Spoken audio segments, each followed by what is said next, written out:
G'day trendsetters, just out here in Eynesbury. I've got a new bike track here.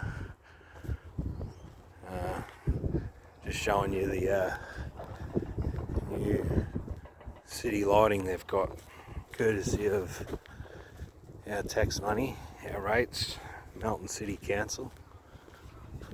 So they're all lined up here. There's about 20 of them.